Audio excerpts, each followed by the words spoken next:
Hey everybody, welcome back. I have today the most complete system that I've seen in these power stations. I could actually call this a solar generator because it comes with 200 watt panels. This is the Opus 1100 watt power station with 200 watt solar panels. Let's check it out.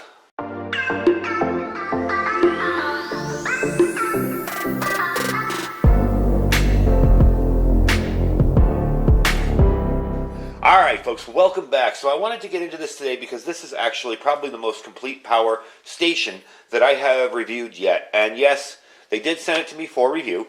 Some of these I buy, some of them are sent to me for review. This one was sent to me for review. So I want to give you a full and honest opinion on this one. And I got to say, so far, it's done what it's supposed to do. You know, I know people think, oh, you got that sent to you, that's why you're saying that. No, we're going to actually test this thing. And I have been using this now for about 2 weeks, non-stop in here, charging things, running things I didn't think it could actually run. This will power a window unit air conditioner. I actually tested it. And it does have a lot of nice features that we'll get into in a bit. The first thing and the most important thing on this is not an inexpensive unit. You would imagine with 1,100 watts power and 200 watt solar panels, it's a little pricey.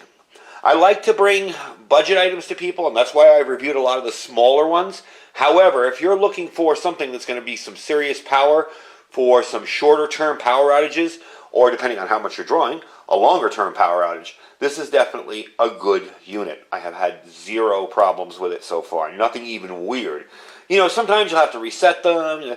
This thing's powered everything I put on it, even over the 1,000 watts. So definitely, again, I didn't see the headroom on it, but it will go up to 1,100 watts, no problem. I actually had it up to 12 or 13 when I originally plugged in one of my larger window units. And then it came right down to, 700, 800 watts.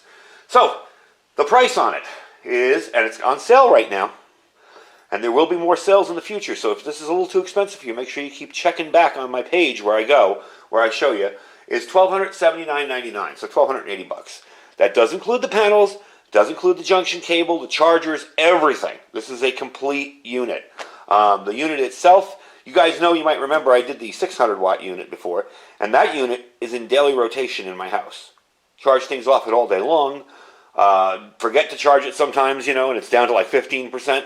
Hasn't given me a lick of issues. It works flawlessly. And it was used during a power outage, no problems at all. Again, it's only 600 watts as opposed to this, which is a whole lot more power. But it will power pretty much anything I plugged into it. So they are pretty good units, I gotta say. They also come with the lithium ion phosphate battery pack. That alone is impressive because you go from like 1,000 charges from dead with this thing to like 3,000. And they're safer batteries, they're better made, they just run better, they charge faster. Definitely like the lithium ion phosphate. This particular unit is rated for 3,600 plus charging cycles. That's pretty darn cool, I gotta say. That's a whole lot of charging. So first we're going to go on the outside of this. You do have rubberized sides on here. I like that. They are actually rubberized. We'll get into why that's cool in a second. I do like the handle. It's very well designed, shaped for good portability. It's a heavier unit, so it's good to have something that you carry around. It's got a nice compact design for what it is, and it does have drop resistance, and I'll tell you why that matters in a sec. Okay? It does have a nice arch bridge type double layer protection inside. So if this thing falls, it's very well braced inside. And again, we'll get into why that's important. And it does have the convection cooling air cavity design. So from one side to the other, there's just nothing but air blowing through there over the batteries and the unit itself. It does turn itself on with the fan. Will turn itself on when needed. It is very, very quiet. You probably won't even hear it on the video, or you might barely hear it on the video. Now, why the dropping and the drop resistance is important. I had this, when I first got this, I put it up on my toolbox over there, my Craftsman toolbox, and I had it on the second level, and I was plugging in one of the solar panels. I like to get, when I get stuff, I unbox it, make sure it all works. And I wasn't paying attention, I had it plugged in and this fell. And it fell on its side, and I'll show you where it hit. It hit down on the bottom here. And basically, all you can see is a couple of little white marks. I don't know if you can see it in the camera. That's it. I was like, oh man, how am I going to explain to these people that they sent me this beautiful power station and I broke it? Nothing happened to it. It fell right on the rubberized side and it was fine. They do say it's resistant to any drop angle, so you can drop it from about 1.2 meters and you will be good. So that's probably the best test I've done on it. I felt really, really stupid. Now the name, all right? If you're searching for these, it's OUPES. Everybody either says oops or opus. I believe the correct pronunciation is soup, believe it or not. S-O-U-P, it sounds like. I don't know how they do it in Chinese, but that's how the correct pronunciation for it. So while we're talking about the outside, I want to get into the display. So let me move you up a little closer, and I'll show you the display. There is tons of information on this display. All right, so your power button is down here. You hold that for about 3 seconds, and it will come on. For those of you who are used to instant on buttons, don't worry. You just got to hold it for a few seconds, and it will turn on. This is your amount of hours running. I left it at 90% because we do want to use the panels, and I hate charging things up all the way and then showing you, yeah, look, it's charging. Oh, it's done. Okay. You have your watts out and your watts in. So you have your input and output right there. When you turn on, it only has 2 buttons too, which I like. When you turn on your AC power with your pure sine wave inverters, it will show there, and it will show that little fan icon spinning. Sometimes the fan kicks on, sometimes it doesn't. At 90% right now, you're showing 40 hours. Yep, the fan is on. I don't know if you can hear that. Okay, had to pause there for a sec. So you've got your AC on here. If you want to put on your DC, this is what I like. There's not a third button for just the USB and then just the 12 volt. Everything here just goes on with the push of a button. And you can see it's got the car charger and the DC. That plug there and all these down here. Okay. Now, I'm going to tell you right off the bat, if you're thinking about getting this for ham radio, it's a good deal. It works. You will not get any RF hash off of this at all. I was really surprised. I have another HF radio that I'm going to be reviewing in the channel, so I can't show it to you yet. But quickly before this video, I'm like, I got to test this out. So I literally threw up a long wire, pulled out my little mini tuner, put the radio down here right on front of it, plugged it in, and I used a cigarette lighter plug on the radio. And I'll be darned, but that thing, absolutely no noise whatsoever. It has an internal battery as well. So what I did was I switched to the internal battery, unplugged it, turned everything off, same noise level. So I'm really impressed with that. This would be awesome for, say, ham radio field day or anything like that. So I do like all of the information you're getting on the screen here. And as you can see in the camera, it's very, very bright. It's not one of these ones that you have to kind of shade. And we'll see when we get it outside. I haven't used it outside yet. I've been using it in here. We'll see how that display works. But I always hate to have to struggle to show you, look, there's 18 watts, and you know. So I do like that so far. Nice light on the back. We'll flip this over, and I'll show you that. All right, so I have my studio lights on, but my top light's off, so we'll just click these on to show you here. There's one, brighter. Then you have your SOS. And that's it. Very, very bright light. As a matter of fact, if I turn off all of the lights in here, let's see how well. Yeah, so you can see it there. Actually, a very, very bright light. I'm assuming that's a Cobb LED in there across it. Anyway, very, very impressive light on the back. So let's continue. All right, so let's get into the battery management system on this particular device. It does protect you against the usual stuff, over current, over voltage, over temperature. So the device is very, very safe.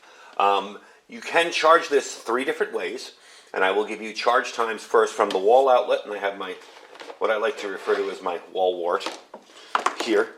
Okay, from the wall outlet, you will do it in 6 hours. When I got the unit, it was about 41%. I plugged it in for about an hour and a half, and it was up to 91. And then I tested it a little bit, so it went down to 90. But gotta say, it's a quick charge. I was really surprised. You know, I keep coming out and checking it, because my computer room is on the other side of this room. So I keep running out here and going, oh, okay, is it good? No, let it go for a little longer. And it was just going up and up and up quick. So that's definitely cool. I like the fact that you got a quick charging system on here. Now, that's from the wall outlet. From the sun, with the 200 watt panels, you'll do about 8 hours. Now, remember, that is very conditional on where you're putting the panels. Are they in the sun? Is it an overcast day? And remember, too, that when you plug these in, don't expect to see 200 watts input here. Okay? It's going to be a little less. The panels never go to full efficiency, no matter what panels you get, no matter how much you pay. They're always about 25-30% efficient. So they do very, very well for what they do.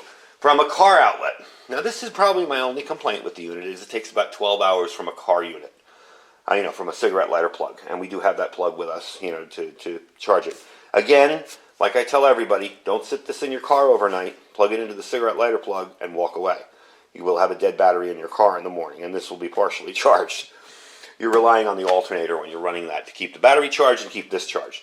So 12 hours is a little bit long, but you know what? I like the fact that you can do it because here's the convenience of this. I get out and camp overnight. I have it down to 60%. I'm driving to my next campsite, or I'm driving somewhere in an emergency, or I have the ability to put this in my car when I'm moving with ham radio to a different location, during an event we're doing. I can top it off a little bit with the car. So that's cool. Very handy to have.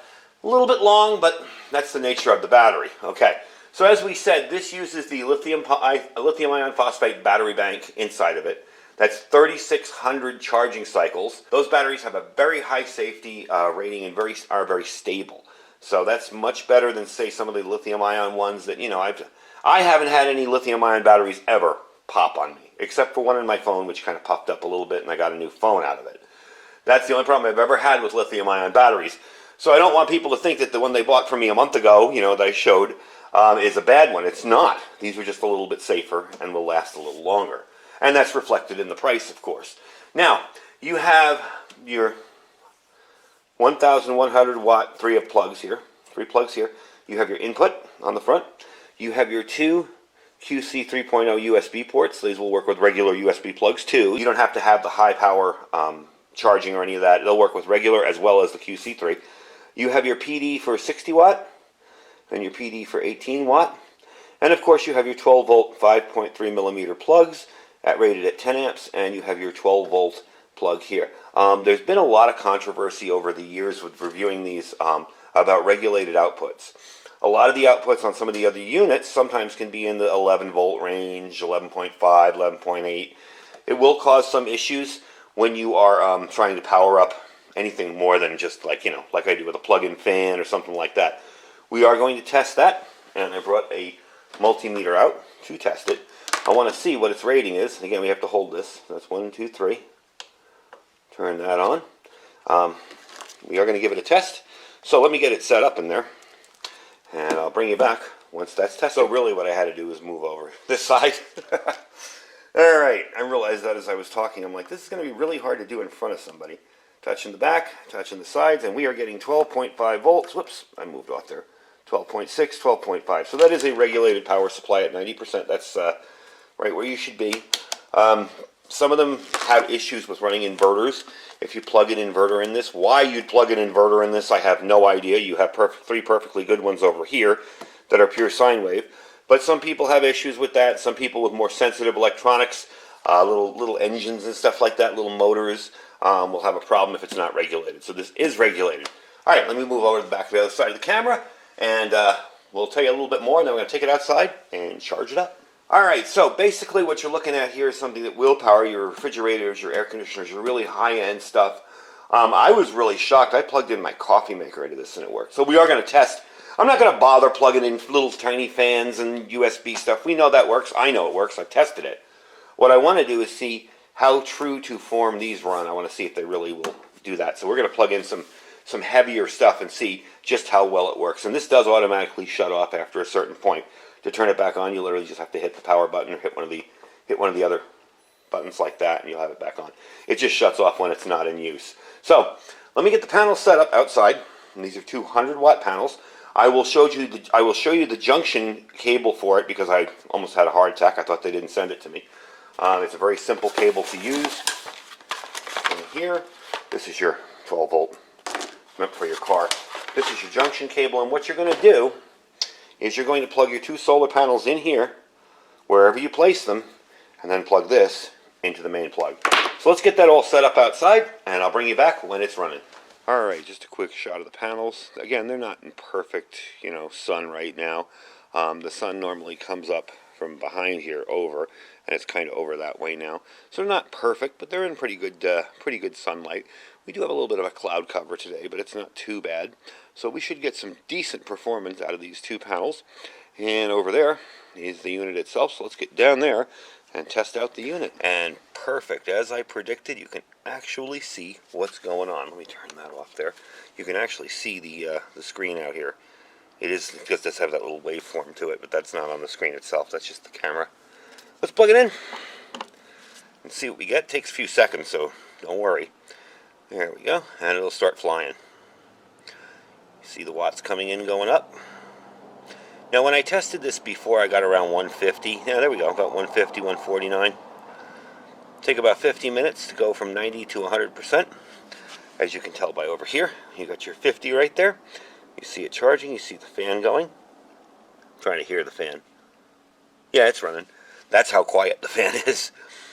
So that's pretty impressive. So what I'm going to do is leave this sitting here for a little bit, and we're going to test it out and see just how much we can get on it. Just leaving it out here for a few minutes. I'm not going to let it totally top off out here.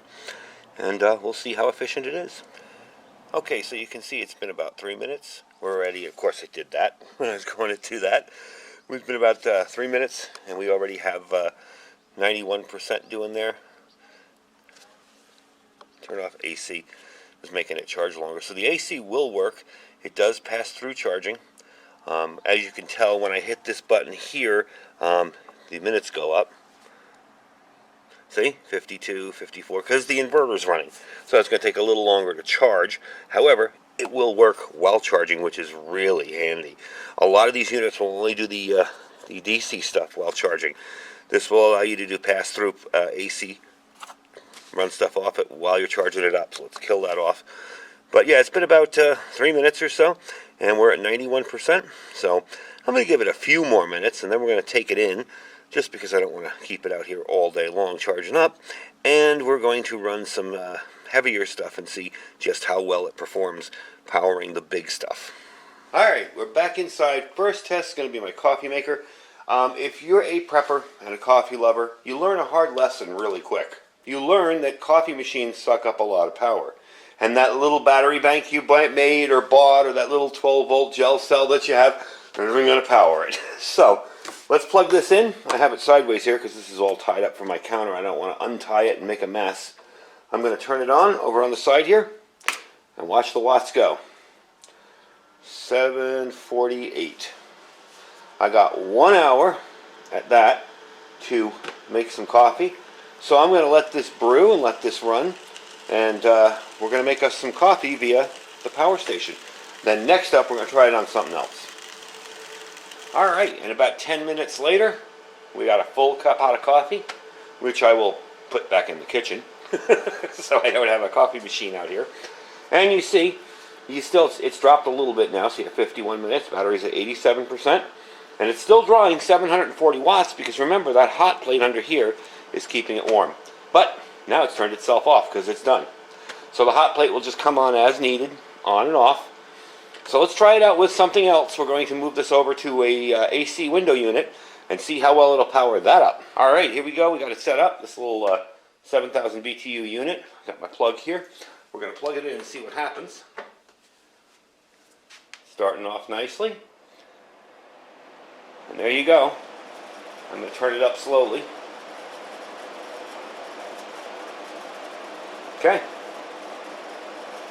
There you go. That is running perfectly over there. No problem whatsoever. Gotta love that. Put it up on high and see. There we go. A little more power. There's a condenser that just kicked in. You see it? Yeah, it's going up. We're up to about 310, 12 watts or so. And I am getting cold air out of this now. So there you go. You got 2 hours of air conditioning, 299 watts over here on this thing. That's pretty cool. Let's try out the freezer. I did unplug this freezer. I want to see how long I have to unplug this freezer before it actually draws some power. I did unplug it just to get it a little warm. Not, totally warm. I unplugged it for 5 minutes. I want to see if it actually draws some current. Let's take this out of here. And let's try the freezer next. Now I think probably what it does, what this normally does is surge to like about 500 or 600 and then go down. Because I don't think I've ever had it unplugged long enough. And I don't want to ruin the food in there either. So let's give it a shot here. There we go. Yep, see, surging up. Went up to 300 for the surge. And now it's going to chill out at about 54, 55. You got about 10 hours on there. And when it kicks on, it'll be in that 300 to 400 to 500 range. I have had it totally down completely. So it'll run that no problem. One last thing I want to try, and that is my hammer drill over on the bench. So we'll finish up over there with the hammer drill, and it is noisy, so be ready with your earphones to turn them down. And we will try that out. All right, got the hammer drill plugged in here. Fire it up.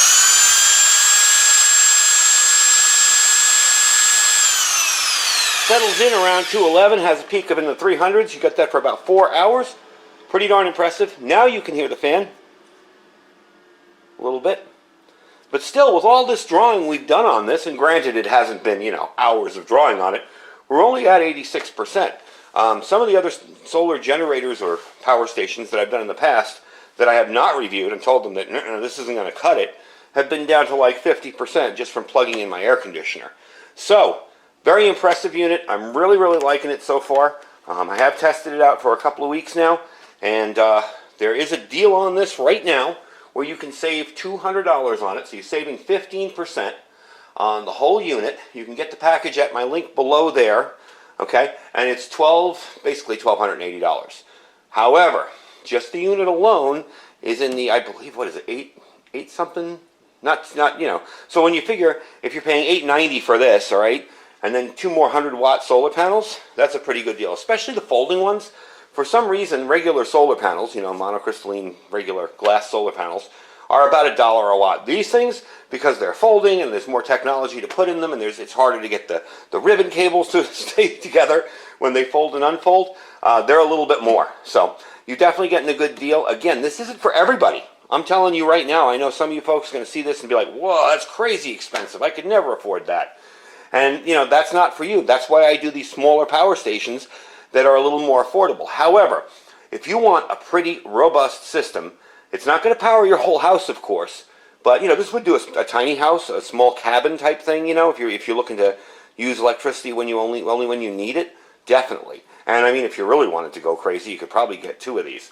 I really like the display. I like the way it's laid out. I like the fact that the 12-volt outlet is regulated, and the lithium iron phosphate battery pack is definitely a plus for me.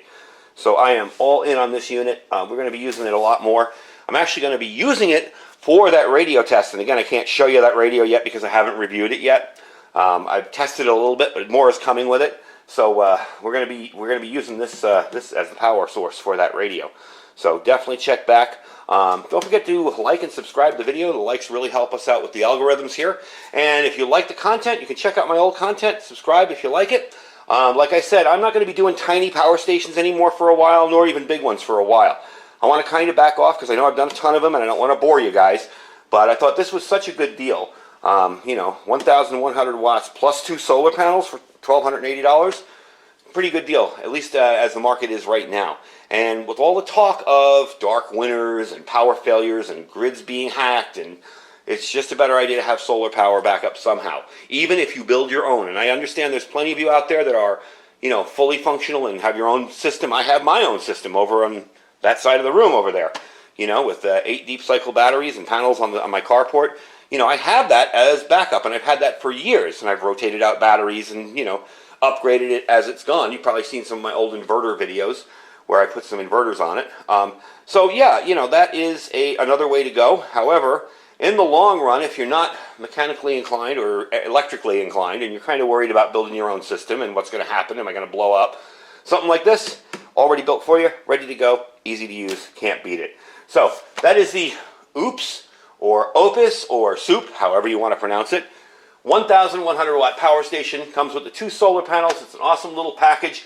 You got 3,600 plus charging cycles on this. That means you can run this to down to nothing and recharge it 3,600 times before you have to worry about the batteries going bad on you. So that's a pretty darn good deal.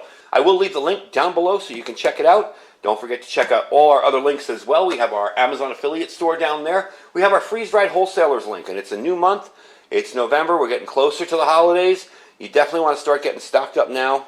The slightest problem in the delivery of food and goods is going to trigger a panic. We all know that. We saw it last March, when everybody ran to the store and bought everything they could buy. So it's a good idea to stock up now. He has a 15% off discount for you guys if you use my link. That link right there, click it, and the prices go down 15% on the site for you. Specifically, people that click the link. Don't forget our My Patriot supply. That is a very good set and forget type system.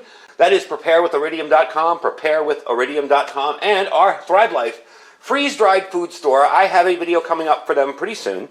Some new stuff, and we're going to do some cooking with it. I want to show you that it's very easy to use freeze-dried food to cook with. Anyway, folks, I thank you for watching. Stay safe and stay prepared.